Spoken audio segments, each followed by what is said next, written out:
આપણે સંસ્કૃતમાં ચોથી વિભક્તિ એક વચન એમાં જરા બહુ ભૂલો થાય છે. નમઃ શિવાય અને ગણેશાય નમઃ એના સદૃશ્ય ઘણીવાર આ ભૂલો કરાતા હોય છે. ચામુંડાય નમઃ એને બદલે લખી નાખે કે ચામુંડાય નમઃ. હવે ઓલો પુલ્લિંગનું રૂપ છે ને આ ચામુંડાને એ પુલ્લિંગનું રૂપ આપી દે છે.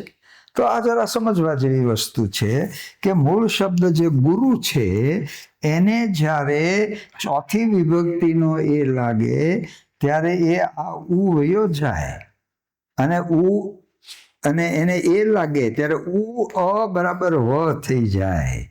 એટલે આ શું થયું રૂપ? તો કે ગુરુ ઉ અ વ થઈ જાય. સ્વલ્પાહાર સ્વાગત પ્રમાણે તો આ રૂપ શું થયું ચોથી વિભક્તિનું? એટલે ગુરવે નમઃ.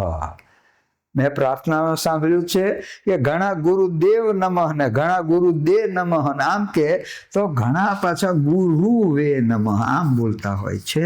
આ સાચું નથી. આ સાચું તે આ છે. એ જ રીતે અંત્ય ઈકાર રસ્વ હોય તો કવિ ઈ અ ય થઈ જાય તો કવયે નમઃ. જો આ વ એમને એમ રહેશે અને ઈ અ ય સંધિ નિયમ જોઈ ગયા તો કવયે નમઃ.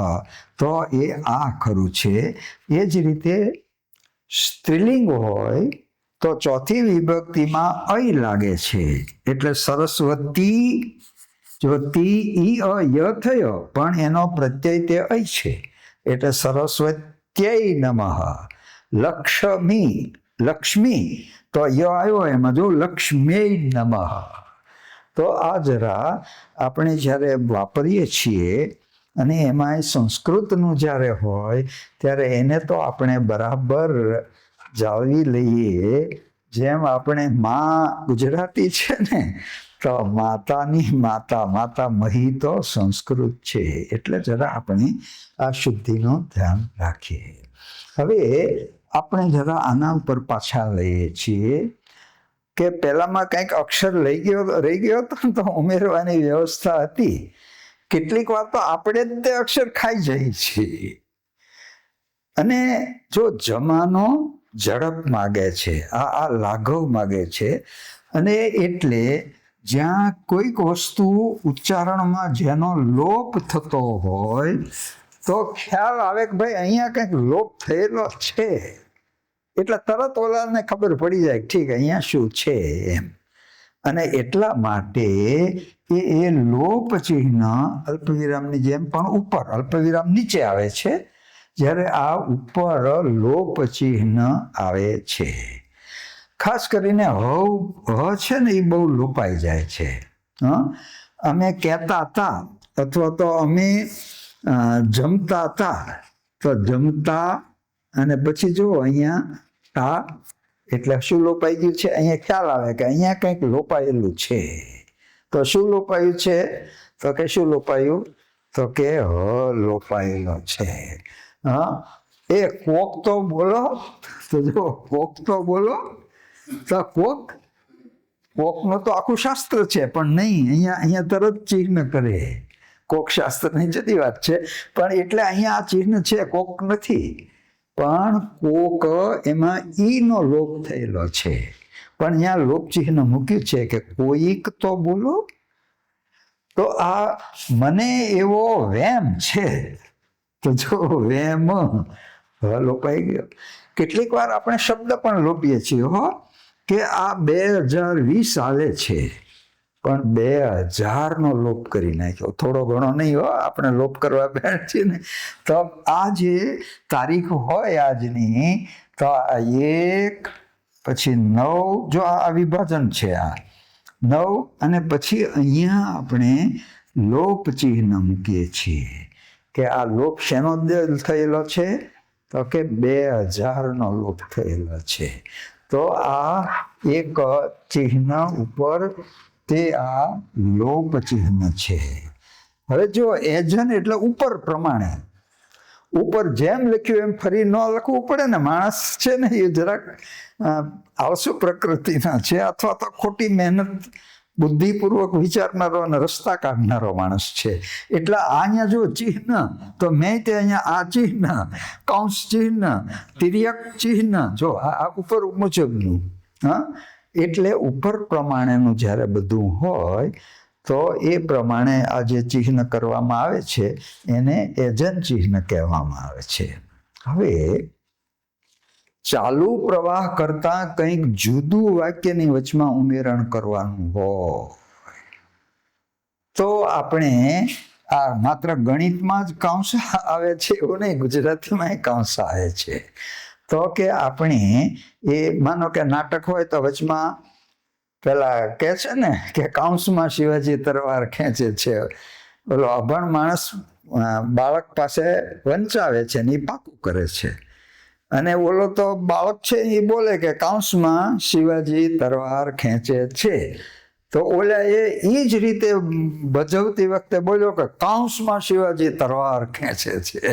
તો આ ખરેખર કૌંસ એ એક વચ્ચે જે વધારે કંઈક સૂચન કરવાનું હોય, વચ્ચે ઉમેરો કરવાનો હોય, સીધી રીતે વાક્યથી જુદું છે, અને એ અહીંયા કૌંસમાં મૂકવામાં આવે છે. એટલે આ કૌંસ છે. કૌંસના માનો કે કૌંસની અંદર કૌંસની કંઈક જરૂર હોય તો બહાર આ મોટો કૌંસ ખૂણિયો કૌંસ કરવામાં આવે છે, અને અંદરનો જે કૌંસ છે એ આમ કરવામાં, એની અંદર પાછો આમ કૌંસ લેવામાં આવે છે. એટલે કૌંસમાં કૌંસ એ રીતે કરવામાં આવે છે. અને આ એક છગડીયો કૌંસ છે. જેમ એજન્ટ છે ને ઉપર પ્રમાણે, એમ એક જ વસ્તુ જે હોય ને એ બધાને જો લાગુ પડતી હોય તો પછી આ બધાને ન લાગુ. માનો કે ફલાણા ભાઈ શિક્ષક છે, આ ભાઈ શિક્ષક છે, આ ભાઈ અહીંયા શિક્ષક છે, આ ભાઈ અહીંયા શિક્ષક છે, તો એ કાંઈ આમ બધાની યાદી કરી અને પછી અહીંયા શિક્ષક છે લખી નાખે. એટલે આ કૌંસ જે છે ને એ શેને લાગે તો કે છગડીયો કૌંસ જ્યાંથી જ્યાં સુધી ન હોય, હા, એના બધાનો એ રીતે એ છગડીયો કૌંસ છે એ રીતે એક જ વસ્તુ જ્યારે બધાને લાગુ પડતી હોય તો વારંવાર લખતા નથી. એકવાર ગિરનારના ચડતા હતા, ઉપર પ્રવાસે ગયા હતા, તો એ ગિરનારની પર્વત ઉપર પગથિયા નહીં, ઉપર આમ ભયંકર ખીણ જેવું મોટું ભેખડ જેવું ને જવું મુશ્કેલ, અને ત્યાં જઈને કેટલાક પોતાનું નામ લખ્યાયેલા કે એણે ફલાણા ભાઈ ફલાણા ભાઈ ફલાણા ભાઈ ફલાણા ભાઈ આમ ત્યાં જઈને નામ, એટલે આમ દેખાય દૂરથી બધાને પણ ત્યાં જવું મુશ્કેલ, એટલે આ ત્યાં જઈને બધા જોયું ને એટલે એણે પોતાના નામ લખી નાખેલા. પણ કોઈક એવો બીજો નીકળ્યો ને કે એ તે પાછો મહેનત કરીને ત્યાં જીવ્યો, અને પછી એણે આમ છગડીયો કૌંસ કરી અને લખ્યું કે ગાંડીના. જો આ બધાને લાગુ પાય તો એક જ હકીકત જ્યારે બધાને લાગુ પડતી હોય તો એ આ છગડીયો કૌંસ છે. તિર્યક એ વિકલ્પ રેખા પણ કહે છે. વિકલ્પ રેખા કે તમે આમાં છોકરા છોકરી ભાગ લઈ શકશે, તો છોકરા કે છોકરી કે વિકલ્પ આપ્યો છે, આ અથવા આ. શ્રીમાન શ્રીમતી, તો આ કાંઈ શ્રીમાન કે શ્રીમતી, હું પછી પાછું આમાં લખ્યું હોય શ્રીમાન શ્રીમતી, એટલે પછી નામ એમ હોય તો એ વિકલ્પ આપે છે કે બેમાંથી તમે શું પસંદ કરો છો. એ વિભાજન તો કરે છે તારીખ વગેરેનું, સાથોસાથે વિકલ્પ પણ આપે છે.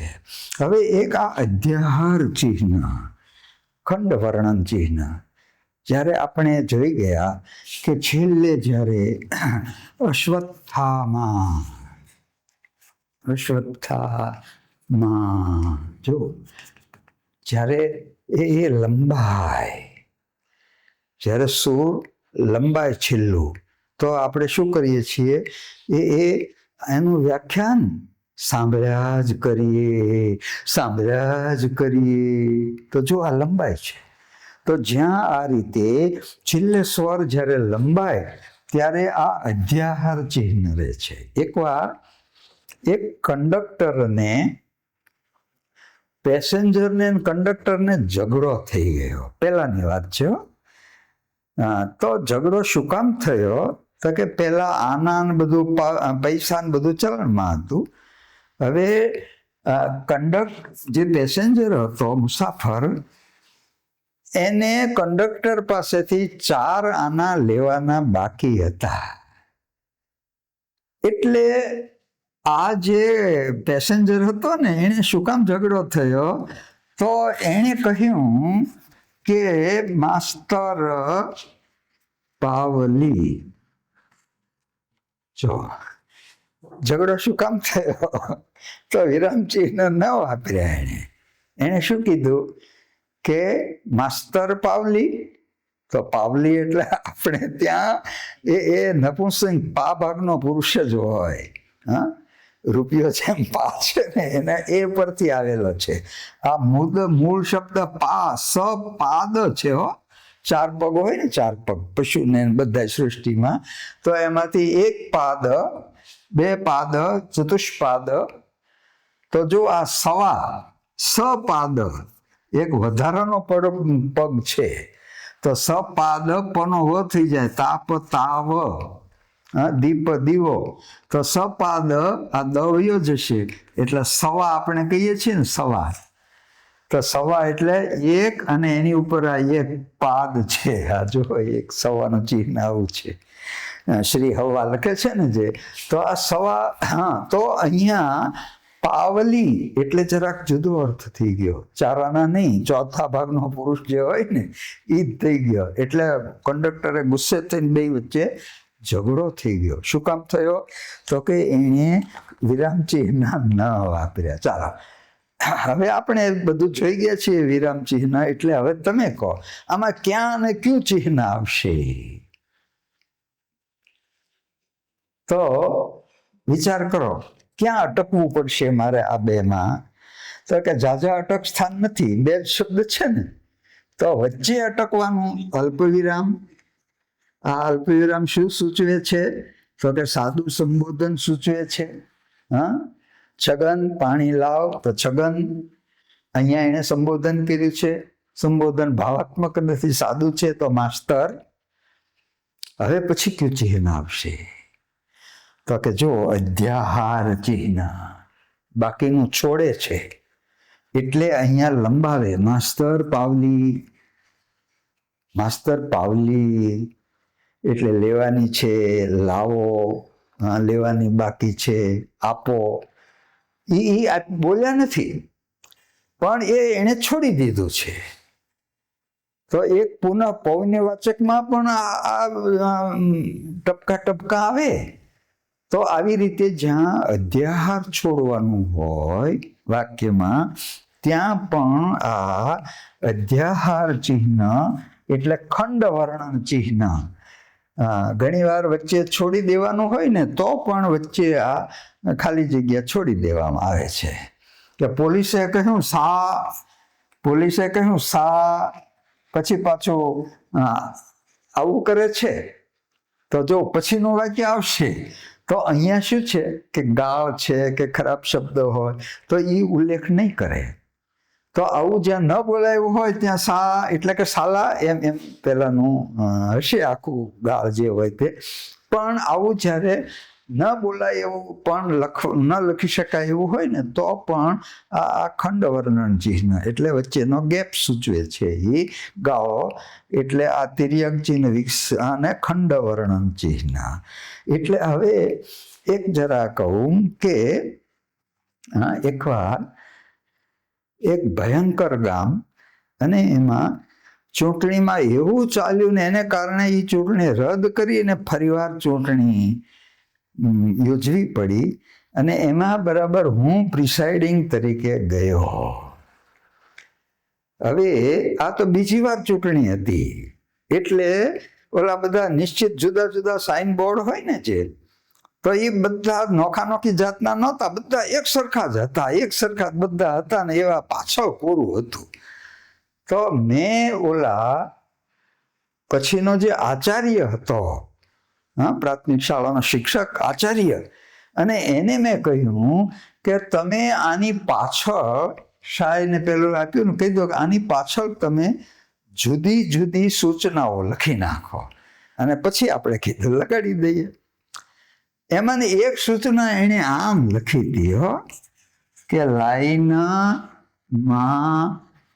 રો.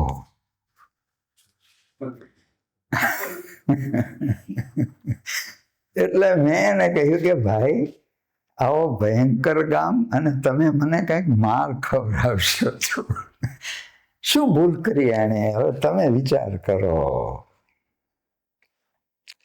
આપણે ભાષાની બધી વ્યવસ્થા જોઈ ગયા છીએ, સુધારો જોઈ કે આમાં ક્યાં શું ભૂલ કરી એણે.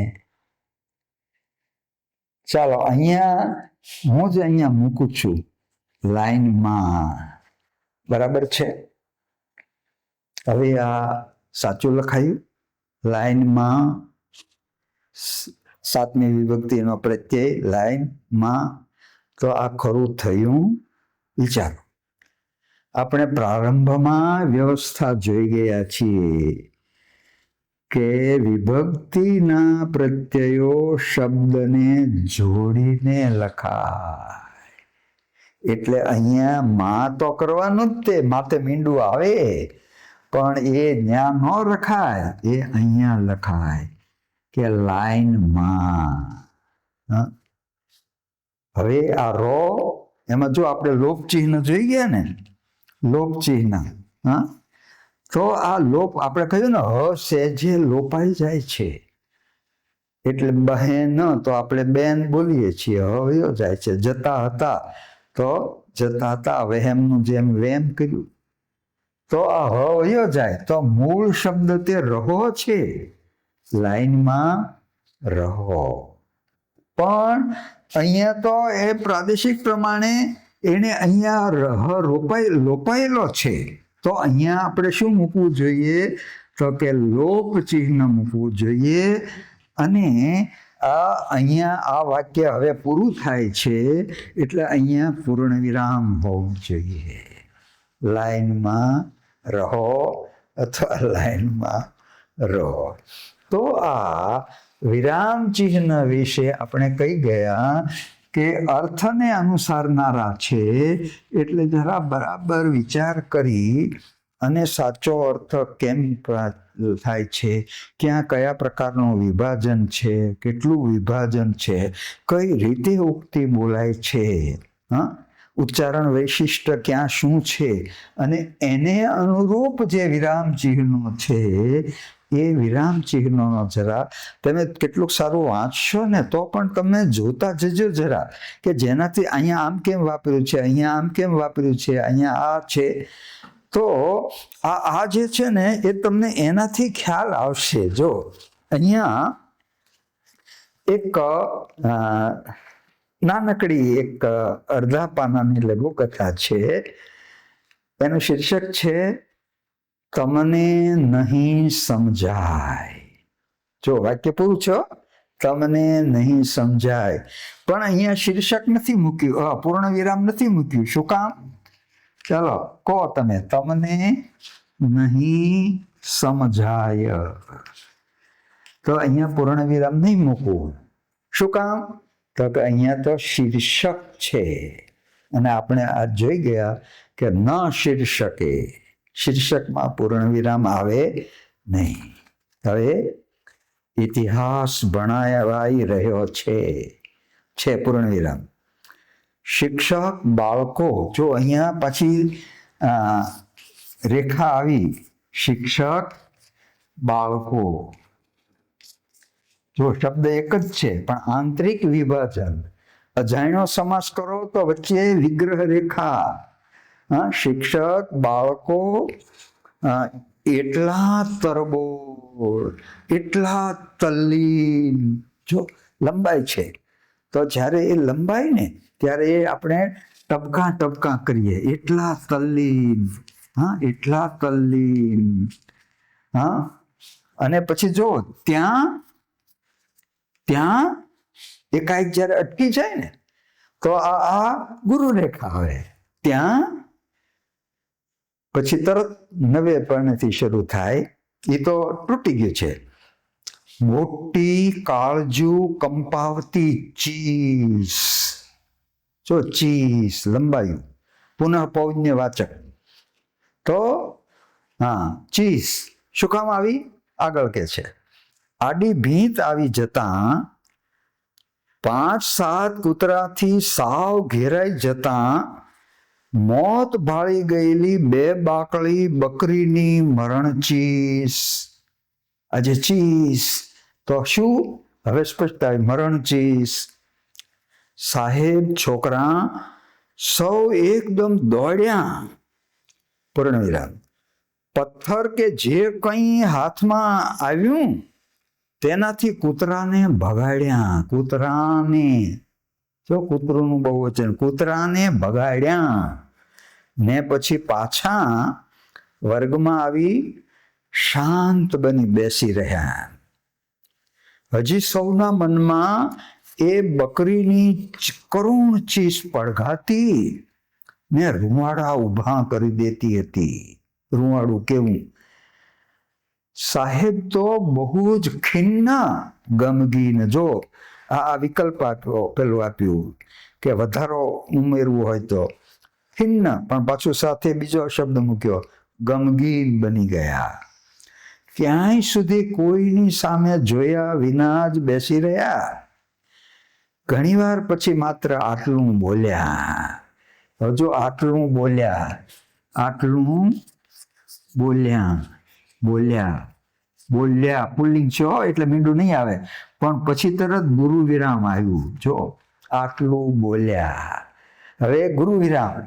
શું બોલ્યા એ હવે આવે છે. એટલે આટલું બોલ્યા, અને એ જે બોલ્યા એ એની જ ઉક્તિમાં મૂક્યું છે. એટલે શું શરૂ થશે? અવતરણ શરૂ થયું. જો તમને નહીં સમજાય બાળકો, તમને નહીં સમજાય બાળકો,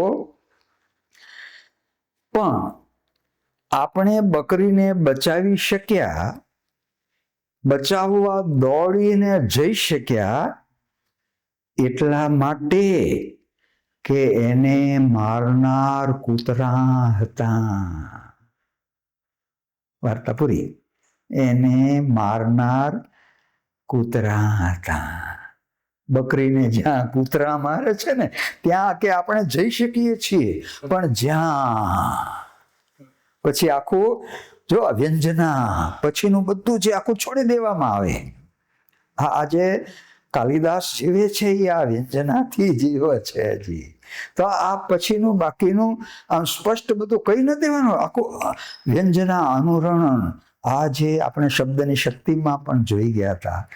તો આ તમે જ્યારે વાચન કરો ને ત્યારે પણ કેમ કેમ આ બધું પહોંચાડવામાં વિરામચિહ્નો કેવા સહાયક બન્યા, ક્યાં ક્યું વપરાય છે, એવો જો થોડો સમય અભિગમ રાખશો તો આ લેખનની જે વાત છે, વિરામચિહ્ન એટલે લિપિ, આપણે આ બધું જ હવે પૂરું જોઈ શક્યા, લઈ લીધું છે કે લિપિ પણ પૂરી જોઈ ગયા છીએ અને વિરામચિહ્ન પણ બરાબર જોઈ ગયા છીએ.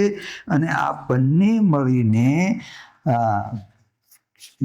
મળીને વિચાર કે ભાવ એ બરાબર જે પહેલામાં છે એ આપણા સુધી આપણને ભાવકને મળે, અને એ જ અનુભૂતિ આપણામાં પાછી ત્યારે જાગૃત થશે જ્યારે આપણે મૂળ સાંભળશું. અને એ મૂળ સાંભળવામાં, કારણ કે આજે ગતકાલની વાત એ આજે કંઈ આપણે સાંભળી નથી શકવાના. આજે આપણે કૃષ્ણ, કૌટિલ્ય કે પન્નાલાલ પટેલ કે મેઘાણીને આજે નહીં સાંભળી શકીએ, પણ આપણે પુનઃ જીવિત એ આ 2 સહાયકો છે આપણી પાસે. 2 પગ વડે જેમ નિરાંતે સરળતાથી ચાલી શકાય, એમ આ 2 વડે આપણે જ્ઞાન પ્રાપ્ત કરીએ, અને જ્ઞાન પ્રાપ્તિ થકી આપણે ઉન્નતિના એક પછી એક પગથિયાં ચડીએ. આપણે કહી ગયા કે ભાષા આખરે સાધન છે, અને સાધ્ય તરફ આપણે એના દ્વારા, સાયકલ દ્વારા જેમ આપણે જઈ શકીએ છીએ, એમ આ સાધન દ્વારા આપણને બહુ સાનુકૂળતા રહેશે એ આપણું સાધ્ય સિદ્ધ કરવા માટે આ જ્ઞાન માર્ગના પ્રવાસી આપણે બનીએ. આપણે માતૃભાષા તરફ માતૃભાષા, કારણ કે એ ભાષા તે આપણને અનાયાસ છે. જો બીજી ભાષામાં તમારે અહીંયા આ શબ્દ છે પણ એને બદલે હવે આ બોલવાનો, અહીંયા આ છે પણ આ એમ બે ઘોડે ચડવું પડે છે, જ્યારે આ તો સ્વાભાવિક છે. એને માટે કાંઈ વિચાર પણ આપણને ભાષામાં આવે છે, એટલું બધું એકરૂપ થઈ ગયું છે. તો આ ભાષા અને આવી જે માતૃભાષા, પ્રથમ જ્ઞાન પિયુષ જે પાતી, જય જય જય ગરવી ગુજરાતી. જો પહેલા વહેલા આપણને જે જ્ઞાન પિયુષ પાય છે, અને જ્ઞાન પયથી આપણું વ્યક્તિત્વ ઘડાય છે. આપણે કહી ગયા કે માતા પિતા દેહ આપે છે, પણ આ જે વ્યક્તિત્વનું ઘડતર એ આ જ્ઞાનથી થાય છે. અને આ જ્ઞાન જે આપે છે તે આપણી આ માતૃભાષા એ સ્વાભાવિક આપે છે. અને એટલે જ તે માનું જેટલું મહત્વ છે એટલું માતૃભાષાનું છે. ને લખ્યું છે કે ગુજરાતી જો પ્રજા ગુજરાતી જો ચાહે ગુજરાતી તો ચોક્કસ વિકસે ગુજરાતી. જો ગુજરાતી પ્રજા એ ગુજરાતી ભાષાને ચાહે તો ગુજરાતી પ્રજા એ ચોક્કસ વિકસશે. અને જો ભાષાનો વિકાસ ક્યારે થાય ખબર છે? કે પ્રજા જો તાકાતવાન બને. અંગ્રેજી આટલી બધી કેમ ફેલાઈ ગઈ? તો કે અંગ્રેજો એટલા તાકાતવાન બન્યા કે ઠેકાણે ઠેકાણે એને પોતાનું રાજ્યનું આખું સ્થાપન કર્યું અને એને એની ભાષા મૂકી. તો આપણે પહેલા તાકાતવાન બનીએ. સામાન્ય માણસના શબ્દમાં ને આપણા શબ્દમાં એ જેમ ફેર હોય છે ને મોટાના શબ્દમાં, એમ આ તાકાત, ભાષામાં તાકાત એ શેનાથી આવે? તો કે પ્રજાની જે તાકાત છે અને એના આધારે આ ભાષા છે ને એ બળ પ્રાપ્ત કરશે. તો આપણે ભાષાનું જ્ઞાન મેળવીએ ભાષા દ્વારા, અને એ જ્ઞાનવાળા એટલા વિશેષ બનીએ કે જેને કારણે એકે એક ક્ષેત્રમાં આપણી ભાષાનો ડંકો વાગે. હું કહું છું કે આપણી ભાષા તે સંસ્કૃત કરતાં પણ સરળ છે. રૂપોનું બાહુલ્ય નથી, ટૂંક લાઘવ ઘણું બધું છે. જે કંઈ છે તે આ જ છે. જો આટલા બધા શબ્દો પણ એક એક અક્ષરના શબ્દ છે. કઈ ભાષામાં આટલું બધું લાઘવ છે? તો લાઘવ યુક્ત છે, સરળ છે. માત્ર આપણે એ થોડીક જો આપણે સજાગ થઈ અને જો એને માટે આપણે કરી માના દૂધ જેટલી જ પવિત્ર અને પૌષ્ટિક માતૃભાષાને આપણે અપવિત્ર ના કરીએ. અને એને માટે આપણે આજથી આપણો અભિગમ ભાષા પ્રત્યેનો બદલીએ. એ સાથે મારી વાત પૂરી કરું છું. અસ્તુ શિવમ.